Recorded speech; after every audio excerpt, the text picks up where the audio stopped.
Good morning, ladies and gentlemen. I'm meadsyreplays. Welcome back to the channel. In today's video, we are going to look at the Chieftain Mk6. Yes, a British tank with a very British camouflage, the royal camouflage. Now, ever since this tank has entered the game, it's been a fantastic tank. Obviously, it has had its sort of ups and downs. 1 minute it's great, 1 minute it doesn't feel so great, but overall, it is a fantastic tank that has just about everything you need.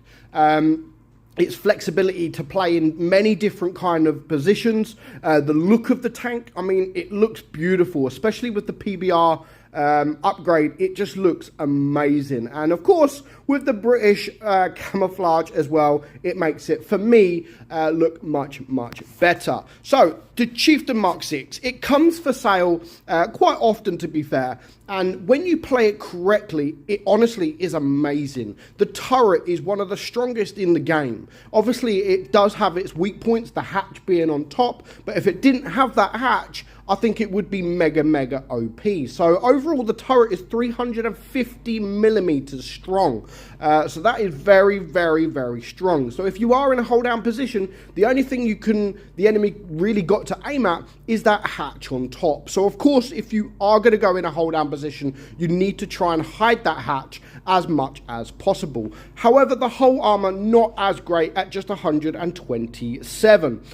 Even the side of the turret, 140, is pretty strong as well. But you want to be facing them and you want to be on a ridge. So I am running this with calibrated shells, so the DPM is a little bit less at 2,945. So without that, if you want to run the rammer, you'll be looking at about 3,100, which is not bad, to be fair. That is totally acceptable for a heavy tank. That is just an 8.15 seconds reload.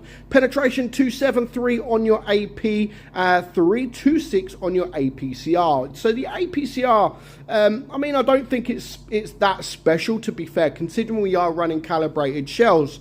I don't think it is that great. High explosive, which of course is the HESH rounds, is 121 as well. So do try and get them HE shells out because you are doing more damage. You've got a 400 alpha on your normal, on your AP, 360 on your APCR, and 515 on that HE. Aim time is super good at 2.8. The gun dispersion, not too bad at 0.308. And of course, it has 10 degrees of gun depression with a top speed of 42 kilometers an hour. So it has gun depression, it has armor, it has DPM, it has speed, it has just about everything that you need for this tank. So we're just going to get into a couple of games that we had. And usually, even if you don't do too well as a team, you usually perform fairly well in this tank, and you sort of still do the damage that you should be doing. You shouldn't be doing sort of 1,500, 2,000 damage. With the DPM that it's got, you should be doing a lot more than that, even if your team fall apart. Especially if you are in that hold down position. If you do manage to get in that hold down position, just hide that hatch. Honestly, the hatch isn't massive, but it's big enough, and it's very easily pennable. It's not strong at all, and if you are in a hold down position, people will aim for that hatch. Now, the best thing about the tank, as I said, is you could play it many different ways. You could go help your mediums, you can go help your heavies. Of course, it doesn't perform as well if you do come up against your heavy, if the heavy tanks, but yeah, you need to play the tank to its advantage. As I've said, it's got speed. Here we've managed to flank around the whole map. Yes, it's not a massive map, but we've managed to flank around the whole map, and that's going to benefit us because, I mean, there's no one around here. Here's the Chieftain. We're going to get a nice shot into him, set him on fire, and that's 604 damage done straight away. So we're going to wait for him. He is going to turn and he's going to come for us. We're going to let him because, look, he is getting shot by just about everyone. And by the time he gets to us, we do manage to shoot him. We track him. He takes a shot somewhere else. And then we are going to be able to just use a little bit of HE, and he's gone straight away. And that's all because we managed to flank around. And again, because we've managed to flank around, look who we bumped into. More tanks that are not looking at us. So there's now 2 tanks down, and that was very, very easily done. And now we can just sit behind this mouse. Is he going to turn? Because if he turns, we're just going to go back a bit, you know. Here comes the Sheridan. Again, if you are on flat ground, don't expect to bounce too much, because they will be able to penetrate you, and they'll be able to do it very easily. But unfortunately, due to the map and the positioning of the enemy team, we're not really able to get in that hold down position. And as you can see, we're not bouncing anything. So if you are on flat ground, don't expect to bounce too much, because it's not going to happen. But still, it doesn't matter. This game, it does, or this match, it doesn't matter, because we've done damage, and yeah, we're just about killing everyone. We're going to aim, and yeah, I should have just used the normal round there, but it is what it is. 3.6k damage, just that tank left alive. We don't manage to get the kill, but now look, we're behind a mouse. Stupid bounce that I should have aimed, but at this point, it's pretty much game over. We're going to get one more shot into this guy, and actually we're going to get one more shot into this guy now, and yeah, game over. 4.5k damage, and we've done that very, very easily. And you could do that quite often, again, because of the DPM that the tank's got, the speed. If you are in a hold down position, sometimes it is frustrating at being in a hold down position, and you just don't want to be there, because as strong as your turret is, it's not the best because of that hatch. So people will penetrate you probably like very, very easily if you are in that hold down position. But make it difficult for them. You know, aim, wiggle about, move about, go sort of down. Yes, if you are using that gun depression, maybe look up so they can't really see the hatch, and just make it difficult for them. Don't sit there on a ridge and just sit there, because you're giving them time to aim, and they will aim, and they're just going to absolutely destroy you. So this game here, very unfortunate. I wanted to play it because, yes, it's a high damage game, but also I do wrong as well. And I could have done much better and actually finished with even higher damage. Unfortunately, the bat chat died when he did. I could have actually stayed with him being alive just for another minute. I think if that bat chat would have just stayed alive for a little bit longer, the outcome of this game could have even been much, much different. But because he's alive, the E100 is there, and there's tanks all around. And my whole team, within a minute, I mean, they are all sort of falling apart. But we've done 2,000 damage at the moment. I was actually hoping that E4 would take out that 50B a lot sooner.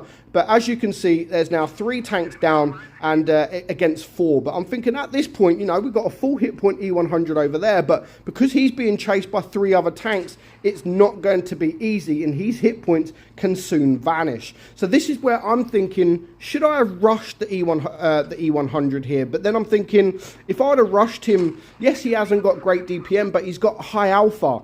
And this is where I wanted that bat chat alive. This is where I could have done with that bat chat, to actually take the attention of the E100 while I'm shooting him. He can then sort of just destroy him. It doesn't matter if he didn't have any hit points, but unfortunately he didn't die. Unfortunately he didn't stay alive, and it's ruined the rest of the game for me, because now I didn't want to push, but because I've been sitting here waiting for a bit of support, then that guy over there is just about dead. So as soon as we get to the E100, I was hoping our E100 would stay alive just a little bit longer again, just like the bat chat. Unfortunately, he didn't. And yeah, now it's me and the E4 versus this E100. I was hoping to kill him before these other guys come this way. Sadly, we're just about going to kill him now. And then the other 3 guys are pretty much going to come down. And yeah, there's not too much we can do, because our E4, I mean, he's not going to be able to do much from his position. So yeah, very unfortunate game. And this is where I'm then thinking, should I just run away? You know, if I should just run away, I've got the speed. I could actually go left now, go all the way around, get to the back of the Jaegeru, reset my camo, kill that guy, and then who knows, I'm full hit points, you know? If I can get a few shots on either the VK or the IS-7 from distance, I was full hit points. Anything actually could have happened. And so I should have made a move, gone to sort of the left side around by the spawn area. But at this point, I'm not going to run away. I've just got to suck it up and hope for the best. Maybe an ammo rack on the IS-7 would maybe just about save my life. But at this point, it's not going to happen. However, we still managed to bounce 2,500 damage, which I think is acceptable. You know, we've at least blocked a little bit. We've done our job. We've done our damage. But sadly, just a couple of players that I could have done with staying alive. I could have won that game. And I feel if I'd have just made a different change, a different strat, then I could have easily won that game. But it wasn't to be, but still a fair result. And I think that was a decent battle. Not just for me, but for the team and the enemy team as well. Like even though we died pretty quickly, we still done some damage. Just unfortunately, the light tanks didn't stay alive as long as I'd hoped. But overall, the Chieftain Mk6 Royal, one of the best looking tanks in the game. And I'm not just saying that because I am British. Look at it. It looks absolutely beautiful. Let me know in the comments below your opinion on the Chieftain. Absolutely amazing from my point of view. Not as good as it was, I don't think, when it was first introduced into the game, but I still think played correctly, it is amazing. And yeah, you can still dish out the damage. But for now, I hope you enjoyed today's video. I'm meadsy69, and I will catch you all soon. Bye bye.